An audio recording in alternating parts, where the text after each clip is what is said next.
Selamat sore lagi ketemu di Tumaha Blog Channel. Teman-teman sekalian, kali ini saya kedatangan tamu. Menurut saya ini menjadi sangat menarik di masa persiapan pesta demokrasi yang kurang lebih 1,5 tahun lagi. Ya, Ya, Februari 2024. 24 kan nggak dihitung tuh, Ya. itu kan 1 tahun ya, 1,5 tahun. Nah, fenomena relawan pendukung capres itu banyak sekali bermunculan. Yang kebetulan yang datang ini relawan Ganjar Perkasa. saya nggak tahu apa namanya Ganjar Perkasa. Ini Mas Wayan, kemudian Mas Indra. Mas Indra malah untuk konsep relawan ini malah sudah dibuat buku ya Mas? Iya. Iya, sudah launching ya. Sudah. Aku tak tanya Mas Wayan dulu, Mas, iki kok Mas, kan ada ya namanya kalau Ganjar ya, Ganjar Pranowo itu ada Ganjaris, sahabat Ganjar. Terus yang terakhir ada sahabat Erik, sobat Erik, dan segala macam pendukung Anies. Itu ada tak? Ada ramai tak? Nah sekarang kalau Mas, Ganjar Perkasa ini sebetulnya apa sih Mas? Mas Ganjar didukung sama siapa ini? Ini formalitas harus ditanya soalnya. Ada apa Mas? Ganjar Perkasa ini beda sama relawan lain sebenarnya. Bedanya? Bedanya di sini Ganjar Perkasa langsung ngasih 2 calon. Oh gitu? Ganjar Pranowo sama Pak Andika Perkasa Jenderal. Oh, Panglima TNI ya? Panglima TNI. Nah, jadi langsung 2 calon kita taruh sebagai presiden dan wakil presiden. Entah siapa presiden, entah wakil presidennya siapa. Oh, tapi ini pasangan maksudnya? Langsung pasangan capres dan cawapres. Oh. Entah siapa yang menjadi presiden terserah. Jadi di sini awalnya kami sebenarnya tim Litbang ini sebenarnya buat buku dulu pertama. Litbang apa Mas? Ini tim Litbang GP namanya. Oh, GP Ganjar Perkasa ya? Enggak, tim Litbang GP sebenarnya itu sama Pak Julius tim ini ya Galang Press sebenarnya. GP itu Galang Press, bukan Ganjar Perkasa. Bukan juga Ganjar Pranowo. Oh, gitu ya. Nah, tim Litbang GP. Tapi yang benar apa Mas? Litbang ini Galang Press. Oh, Galang Press. Litbangnya maksudnya. Litbang yang awal kita buat buku. Oh, gitu ya. Kerja sama penerbit Medpress, Media Presindo. Nah, kita survei ngasih berapa nama presiden, wakil presiden. Survei tahun berapa? 2022. 2022 ya. 2022 ya. Benar. Terus kita kasih nama-nama capres dan wakil presiden kan. Oh. Tapi anehnya kita masukin Andika ini terakhir nih. Tiba-tiba kita masukin nama Andika Perkasa di wakil presiden, kan orang nggak tahu kan. Tiba-tiba, masukin aja lah Panglima TNI ini orang yang ini. Nah, kenyataan di lapangan malah yang terbanyak itu Ganjar Pranowo sama Andika Perkasa di situ. Oh gitu ya. Nah, hasil survei mengatakan itu. Terus teman-teman yang di bawah grassroots itu bilang ya udah sekalian aja buatin relawannya. Nah, di situ aku ditunjuk jadi ketua relawan. Jadi untuk DIY Mas Wayan. Udah, ini kan satu-satunya di Indonesia. Jadi jadi secara nasional Mas Wayan ini menjadi ketua umum relawan GP. Ganjar relawan GP itu relawan Ganjar Perkasa. Kalau relawannya gitu. Saya pikir relawannya ini GP permainan gitu. Oh gitu ya. Sebenarnya akronim gitu ya. Kenyataannya. Sebentar Mas. Capres itu kan apa? Riset dan survei itu kan kita memilih tuh Mas. Ya. Saya ingin tahu nih Mas, kalau kan relawan itu harus punya militansi. Iya betul. Jadi artinya biasanya orang yang masuk relawan itu kan memiliki spirit militansi. Nah sekarang saya bertanya nih kepada Mas Wayan dulu, Mas, bagaimana dengan spirit militansi yang dimiliki oleh teman-teman relawan GP Ganjar Perkasa itu? Tapi sebenarnya ada berapa anggotanya sekarang? Ya itu ya kan kita udah ngasih belangko di Gmail. Jadi kebetulan sekarang ini relawan kita ini full teknologi. Jadi main di digital. Oh, full teknologi. Untuk Instagram, untuk Twitter dan Instagram kita udah followersnya sekitar 4 ribuan. Tapi kita ngasih belangko nih ke orang-orang nih, ke belangko orang-orang udah ngisi juga, itu udah ribuan juga, udah banyak. Jadi teman-teman kebanyakan juga teman-teman relawan Ganjar yang di ini yang udah ada di Indonesia yang sudah ada, ikut juga masuk ke sini. Jadi anehnya pada saat nama 2 orang ini nih, 2 orang di kan semuanya kayak gimana tuh? Wah ini cocok banget, ini cocok banget. Pasangan yang cocok. Karena kan mungkin karena COVID ya. Hmm. Jadi pemerintah yang ngasih kita peraturan-peraturan yang berubah-ubah gini-gini, jadi butuh ketegasan di situ. Jadi siapa sih sebenarnya pasangannya Pak Ganjar yang tegas gitu untuk wakil presiden? Nah, Andika Perkasa ini yang timbul gitu mungkin dari ini mereka. Jadi tidak ada sama sekali penolakan ini pasangan nggak cocok tuh nggak ada. Itu bisa dilihat dari semua YouTube orang di detik.com itu kan juga nyiarin apa yang kita deklarasi kita, terus pendapat-pendapat Pak Andika tentang Ganjar Perkasa ini di komen tuh bisa dibaca gimana para masyarakat menanggapi relawan ini gitu. Nah untuk militansi kita karena mungkin kenapa juga aku dipilih karena aku kaum milenial mungkin ya, lebih tahu digital dan lain-lain, jadi ini militansinya akan lebih ke digital. Gitu. Tapi kalau menurut Mas Wayan, itu apa sih keunggulannya Mas? Kalau Ganjar Pranowo mungkin ya, itu kan sudah di mana-mana ada. Dia udah kadang-kadang famous, terkenal lah dia di berbagai media. Juga terakhir teman kan dapat kritikan itu dari temannya satu partai. Masih karena maksud saya bertanya kepada Mas Wayan, Mas secara pribadi, dengan menilai jawaban pribadi, jadi menilai sosok itu, sosok Ganjar dan sosok Pak Andika Perkasa itu seperti apa sih Mas? Kalau pribadi ya? Bukan berdasarkan riset enggak, secara pribadi ya.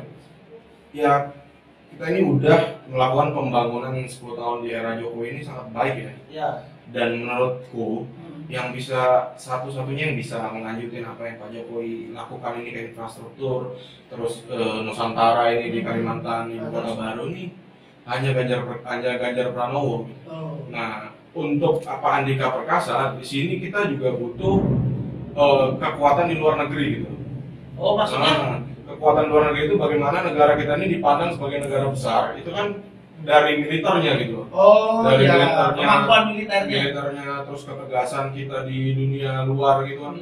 Itu cuma bisa menurut kami ya, menurut aku kayaknya Pak Andika Perkasa aja yang mampu untuk melakukan hal itu karena dia juga lulusan Harvard, dihormatin di Amerika, dia dapat medali di Amerika, terus dia juga mampu untuk bertemu dengan orang militer luar tuh udah teruji gitu. Semuanya udah bisa dilihat. Jadi antara ke dalam dan keluar gitu ya. Seimbang. Jadi tapi ini keseimbangan. Ada juga loh orang yang punya kekuatan. Iya. Apakah dia mau jadi cawapres? Apakah dia mau jadi cawapres? Kalau mau gimana? Kalau mau gimana? Ya itu tergantung. Kayaknya. Ya, oke Mas Wayan, jadi kita sudah bisa menangkap jadi relawan Ganjar ini. Apakah semua rata-rata punya opini atau penilaian yang hampir sama ya dengan Mas Wayan, teman-teman di relawan Ganjar Perkasa ini? Ya kelihatannya sama. Pak Indra juga menulis bukunya juga dari riset itu seperti itu. Oke, kalau begitu program ke depan apa nih Mas? Program ke depan kita akan buat terus di Bandung, di Bali untuk launching, menyebarkan belangko untuk keanggotaan KTA itu, menyebarkan KTA dan lain-lain gitu. Gitu karena ya? kita kan juga belum tahu ini siapa yang akan mengusung yang mengusung dari partai politik ya. Gitu. Mungkin nanti saya akan tanya, nanti Mas Wayan akan saya tanya terakhir, uangnya dari mana ya? nanti saya ke Mas Indra. Mas Indra, bukunya setebal apa sih? Tipis itu cuma 120-an halaman. 120 halaman. Kemudian itu sebetulnya menggagas apa Mas? Sebenarnya gini, itu memotret kondisi politik kontemporer saat ini gitu ya. Terus? Awalnya kan seperti tadi dikatakan survei selama kurang lebih 2-3 bulan. Survei itu kita menjajaki pendapat warga lah mengenai 2024. Mungkin orang bilang ini masih jauh, tetapi setidaknya kami bisa mendapatkan gambaran sosok seperti apa yang mereka inginkan terkait dengan problem-problem yang ada yang sedang kita hadapi saat ini. Kemudian muncullah nama-nama tokoh yang sebenarnya ini paralel dengan hasil-hasil survei dari lembaga survei yang terkemuka. Jadi artinya kan ada 3 nama sebagai capres, yaitu Prabowo, Ganjar, dan Anies. Tapi setelah sekian lama, 3 nama ini kan kayak stuck di situ aja gitu. Artinya memang mungkin karena ini juga belum dipasangkan, belum ada pasangan yang ideal seperti apa. Nah kemudian ketika formulasi ini ditambahkan dengan cawapres. Hmm. Nah, kita coba Pak Andika Perkasa digandengkan dengan Pak Ganjar, bagaimana? Nah, ternyata respon dari audiens ini sangat apa ya, sangat positif. Jadi 99% mereka menganggap ini cocok. Kita belum ngomong alasannya nih, tapi mereka ngomong ini cocok. Nah, begitu dielaborasi lagi alasannya kenapa. Nah, kedua nama ini memunculkan banyak keseimbangan. Pertama, kapabilitas misalnya. Kapabilitas Pak Ganjar itu kan di tata kelola pemerintahan. Pengalaman beliau sebagai gubernur 2 periode di Jawa Tengah, kemudian bagaimana mengatasi persoalan masyarakat secara real di Jawa Tengah, menyangkut kemiskinan, COVID dan lain-lain, itu nanti cukup menjanjikan karena secara tata kelola itu kan sebenarnya hampir sama pusat sama daerah, gitu. Setidaknya udah punya pengalaman. Nah, kemudian di sisi lain Pak Andika Perkasa ini juga punya kapabilitas, punya kompetensi di bidang yang saling melengkapi, yang komplementer sama Pak Ganjar dalam hal keamanan, kedaulatan negara dan seterusnya. Dan kebetulan perang Rusia Ukraina itu mengingatkan banyak orang mengenai pentingnya aspek geopolitik dalam menjaga kedaulatan negara. Dan ini hanya Pak Andika Perkasa yang kami lihat punya potensi ke arah itu. Yang mampu untuk artinya menjawab, mengelola persoalan-persoalan geopolitik internasional gitu kan? Ini kaitannya sama apa namanya relationship antara misalnya Indonesia dengan negara-negara mitra menghadapi konflik-konflik dalam konflik di misalnya di Laut China Selatan misalnya. Dan ini kan membutuhkan kerjasama gitu. Nah, di sini Pak Andika adalah sosok yang cocok. Itu dari sisi ya komplementer dari kapabilitas. Hal yang lain, jangan lupa Indonesia itu adalah negara yang mencoba menyeimbangkan diri selama berpuluh-puluh tahun untuk menjaga eksistensinya dari sejak merdeka. Di atas apa keseimbangan itu harus dijaga? Ya, yang paling kelihatan adalah sipil dan militer. Oke. Jadi dua aspek itu ya paling penting ya. Nah, 10 tahun terakhir sebenarnya kan porsi didominasi lebih ke sipil, itu tidak buruk, itu baik, hasilnya juga baik. Tetapi kemudian ada kekhawatiran bahwa ketika misalnya tidak ada sosok dari latar belakang militer yang cukup kuat, itu ada rongrongan, terutama rongrongan dari dalam, kayak misalnya yang anti NKRI dan lain-lain lah, kita tahu semua itu. Nah, dari sisi sejarah sebenarnya lahirnya Indonesia itu sebenarnya adalah kolaborasi antara sipil dan militer. Militer itu anak kandung dari sipil, dan mereka berjuang untuk merebut dan mempertahankan kemerdekaan secara saling mengisi. Militer itu menjaga kedaulatan dengan perjuangan bersenjata, sipil itu memperjuangkan pengakuan atas kemerdekaan Indonesia melalui jalur diplomasi. Nah, setelah sekian lama, 90 tahun kemudian, ini adalah momen yang pas bagi kita untuk memunculkan Dwi Tunggal sipil militer yang cukup kuat dan bisa membawa Indonesia ke level selanjutnya setelah level pertama itu dicapai oleh Pak Jokowi. Jadi kolaborasi ini menjadi sangat penting untuk Indonesia masa depan. Sangat penting. Itu kan maksudnya begitu, ya kolaborasi sipil militer. Iya, sangat penting. Dan itu hanya bisa dicapai oleh kepemimpinan yang kuat seperti sipil Ganjar Pranowo, militer siapa? Andika Perkasa. Saya bilang kuat itu bukan dalam arti kemudian sosok militer itu kemudian menjadi diktator dan lain-lain, enggak. Sebenarnya ini legitimate. Bukan persoalan kuat karena apa ya? Karena kalau kita beberapa orang bilang ini hati-hati dengan militerisme. Tapi bagi saya zaman Orde Baru kan konsep militernya menjadi kuat. Yang harus kita tekankan di sini itu bukan militernya yang kita tolak, tapi militerismenya. Nah, dalam hal ini kita bisa lihatlah pribadinya Pak Andika Perkasa seperti apa. Baik, pertanyaan saya selanjutnya gini, Mas, dalam menulis buku itu, apakah panjenengan juga berhubungan dengan narasumbernya? Kan ini kan narasumbernya kan Pak Ganjar dan bukan. Kalau narasumbernya itu adalah masyarakat dan kita ajak wawancara gitu ya. Tapi kalau yang diteliti kan berarti kan Pak Ganjar dan Pak Andika itu kami sama-sama. Makanya kan saya tanya apakah panjenengan berhubungan. Soalnya tapi dari prosesnya itu ada keberatan nggak dari kedua belah pihak? Enggak. Sampai saat ini enggak. Jadi buku udah dicetak berapa Mas? Sudah dicetak beberapa ribu eksemplar dan itu didistribusikan. didistribusikan melalui online. Oh, online. Iya. Jadi artinya dijual bebas, boleh? toh? Dijual bebas. Jadi artinya kalau itu siapa saja boleh beli Boleh, kan, boleh, termasuk boleh. Pak Ganjar sendiri boleh Boleh beli, beli. Pak Andika juga boleh beli lewat online. Iya. Itu kan Iya. dijual secara gitu ya. Iya. Baik. Waduh. Teman-teman sekalian, ini ada penguatan konsep relawan. Mas Indra ini membuat buku, sehingga mungkin di buku-buku itu juga memuat berbagai hal ya Mas, tentang dua sosok ini ya. Ya, dua sosok itu kemudian peta perpolitikan sekarang dan komplikasinya dan risiko-risiko kedepannya seandainya hal-hal yang diharapkan tidak terjadi. Oke. Jadi gini teman-teman sekalian, tampaknya masyarakat kita diberi pengetahuan frame tentang bagaimana situasi geopolitik, bagaimana model kepemimpinan yang cocok untuk memimpin bangsa ini ke depan. Nah, Mas Indra menulis berdasarkan hasil riset itu, muncullah dua nama, yaitu Ganjar Pranowo dan Andika Perkasa. Ya, saya kembali ke relawan ini.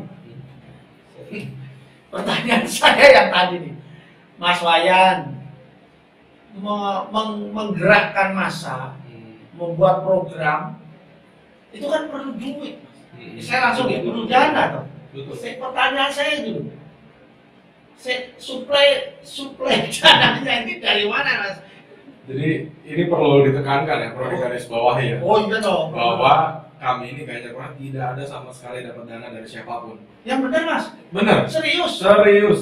Tidak ada berafiliasi dengan partai apapun, tidak ada. Itu perlu digaris bawah. Ini di YouTube semua orang nonton. Jadi Iya. semua orang juga lihat apa yang Jadi, ngomongin ini. model banting-bantingan Oh, sendiri aja. Oh ya orang mau Mas. Iya. Oh gitu ya? Nah, Jelas nggak ada. nggak ada Dari sama tokoh juga nggak ada. nggak ada sama sekali. Simpatisan nggak ada. Nggak ada. Jadi dari relawan-relawan itu sendiri ya, Iya, dari relawan-relawan itu sendiri. yang urunan gitu, Iya, urunan untuk membuat kegiatan gitu. betul betul. Nggak ada bohirnya? Ya. Ya kebetulan kita buat acara di rumah Pak Indra ini. Oh Jadi ya Pak Indra ini. ada bohirnya ya. Wah. Enggak Bener benar enggak? kan cuma pakai aja. Oh, Pakai kayak aja. gitu ya. Oh yang kemarin itu ya. Iya. Kita sempat muat itu di Oh, iya. blog itu Iya, ada terima kalau kasih. itu. Iya. Oh di situ. Iya. Iya. Ya kita bantingkan aja ngumpulin duit-duit kecil Iya, itu betul, ya. untuk beli konsumsi buat dimakan sendiri. Gitu ya? Iya. Ya itu karena kan ya namanya pemilihan umum harusnya bahagia gitu. Tapi sebenarnya kan yang penting gini Mas, jadi terlepas dari persoalan logistik gitu ya. Yang penting kan awalnya ketika kita membentuk relawan katakannya dari Mas Wayan itu, sebenarnya kan frame kita apa dulu gitu loh. Jadi kalau kita nggak punya apa yang mau kita usung, konsep seperti apa, visi misi seperti apa gitu, ya percuma gitu. Itu cuma kayak huri-huri saja gitu. Oh iya. Ya, nah kita kan Bagi-bagi aja. Iya. Itu juga ingin memperlihatkan bahwa politik harusnya bahagia gitu loh. Oh gitu Semua ya. orang bisa merasakan, semua orang bebas untuk makan, senang-senang. Tapi memang akhirnya kan kita berjualan buku gini, jadi misalnya teman-teman Ya. pengen nyumbang ya beli buku aja gitu. Oh, gitu ya. Hasilnya kan juga untuk kegiatan selanjutnya. kegiatan selanjutnya itu juga memiliki ilmu yang banyak dalam buku itu semuanya. Tapi Mas Wayan memang betul tidak berhubungan dengan politik. Tidak Sorry sama ya, sekali. politikus Jakarta atau Enggak. pengusaha di Nggak ada sama Jakarta sekali. gitu. Nggak ada. Gitu. Iya ini bisa di. Bisa dicek ya? Bisa. Wah, luar biasa. Saya yakin nggak Mas? Maksudnya gini, jadi artinya kan harus memiliki militansi tadi, Betul. militansi yang kuat. Relawan itu Mas Indra. Iya. Kan nggak mungkin kalau orang yang tidak punya militansi. Sebetulnya harapannya apa sih Mas? Ini loh, maksudnya gini, loh, kok gelem?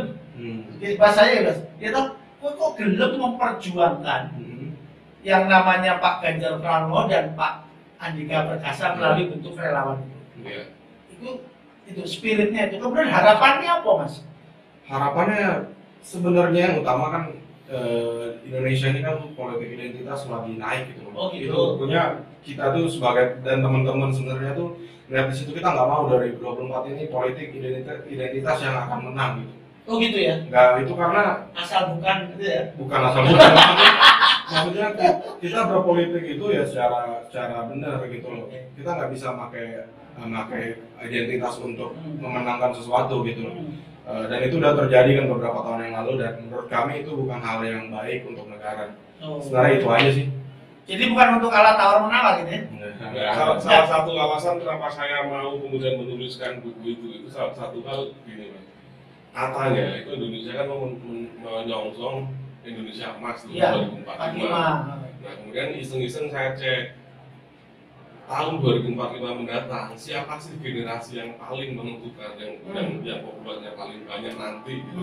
Nah itu ternyata mereka yang sekarang generasi Z dan ke bawah dan pemilih pemula lah saat ini gitu misalnya. Nah kalau 2024 itu Indonesia jatuh ke tangan yang keliru, itu kita nggak usah bermimpi 2045. Kita bisa pecah. Padahal potensi kita besar sekali loh untuk menjadi ekonomi terkuat di dunia. Dan jangan sampai karena kepleset di 2024 ini kita kehilangan kesempatan itu. Jadi kami berjuang bukan untuk kami mas, itu untuk anak saya, untuk anak cucu ya. Gitu loh. Jadi berat loh mereka hidupnya nanti kalau misalnya Indonesia katakan bubar. Gitu. Kemudian begini, mas, campaign kan bahasa Inggrisnya campaign untuk relawan Ganjar Pranowo ini opo gitu. Apakah mau pakai motor diturisi gitu? Kawannya pengasor atau apa gitu loh. Kan saya tanya boleh kan? Jadi kan ada program. Wah enggak, kalau gitu kita mau campaign gitu. Pada tahun 2023 semua motor belakangnya dikasih umpamanya gitu. Kira-kira campaign yang akan dilakukan modelnya apa kan gitu. Sebenarnya tadi udah dijawab. Kita ini fokus untuk digitalisasi. Baik, teknologi. Jadi nanti kita di sini akan membuat misalnya Ganjar Perkasa Official tuh yang DPP. DPP nanti di setiap daerah itu dimulai dari provinsi, terus lanjut ke kota, kabupaten, kecamatan itu nanti setiap orang yang ini akan ada kan, misalnya jangan kaget kalau misalnya ada Ganjar Perkasa Condong Catur itu jangan kaget. Oh gitu. Karena nanti kita melalui campaign media sosial itu terus di setiap daerah ada, di setiap kecamatan nanti kalau misalnya ada anggota yang masukin belangko kita tawarkan untuk membuat Ganjar Perkasa di daerah itu, di kecamatan itu, dan itu terus akan terjadi. Walaupun nanti Ganjar katakanlah Pak Ganjar itu lewat partai mana kan sampai sekarang belum. Ya. Itu pasti terlalu dini untuk kita bahas sekarang. Tapi intinya strategi kita adalah gini mas. Jadi kalau dengan tadi bilang kampanye kuen di pinggir jalan itu kan kalau bagi kami itu tidak memberi manfaat apapun bagi masyarakat. Dan yang bisa dijangkau dengan campaign model itu kan sudah terbatas itu. Tapi dengan adanya dunia digital itu kita bisa menjangkau sampai ke seluruh pelosok Nusantara.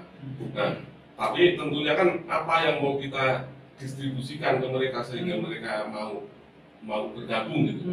Nah tentunya kita punya bahan yang bagus tuh Ganjar Perkasa itu sendiri bagi kami merupakan produk bagus untuk dipasarkan. Jadi kayak kata pepatah itu, anggur yang baik itu tidak perlu pemasaran berlebihan. Nanti akan dicari orang. Siap. Aduh.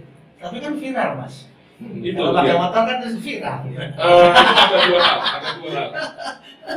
Boleh dibandingkan antara yang memuji sama yang mencela. Baik. Banyak yang mencela loh. Iya. Bikin macet, bikin orang cari duit susah. Viral. Baik. Teman-teman sekalian, demikian pembicaraan kita, tidak terasa 25 menit. Oh iya. Kalau gitu nanti kita akan lebih banyak nanti kapan-kapan mampir lagi. Kita akan ngobrol lagi sepanjang perjalanannya relawan GP ini. Tiba-tiba saya harus wawancara Mas Wayan di Jakarta kan? Atau di Mabes TNI? Wah. Oke gitu. Demikian teman-teman. Satu lagi Mas Yuda. Ya. Kalau suruh bikin buku untuk pasangan lain, kerja nggak? Kami intinya bagaimana kami bisa berkontribusi. Kalau pasangan itu yang ada dalam kriteria kami, saya nggak keberatan secara pribadi. Oh gitu ya. Tapi kalau yang enggak, terus terang saya nggak. Gitu. Nggak mau tergerak, nggak ada tergerak untuk itu. Oh gitu ya. Tapi bayarnya mahal mas. Pernah saya sudah pernah. Sangat mahal itu tahun 2012 tuh yang lalu 2013. Tapi saya dengan berat hati menolak karena saya memperjuangkan anggur yang salah. Oh gitu ya. Sekarang banyak anggur yang salah ya. Anggur ada banyak, ada separuh lah. Baik, terima kasih teman-teman. Sampai ketemu lagi. Salam Team Blockers.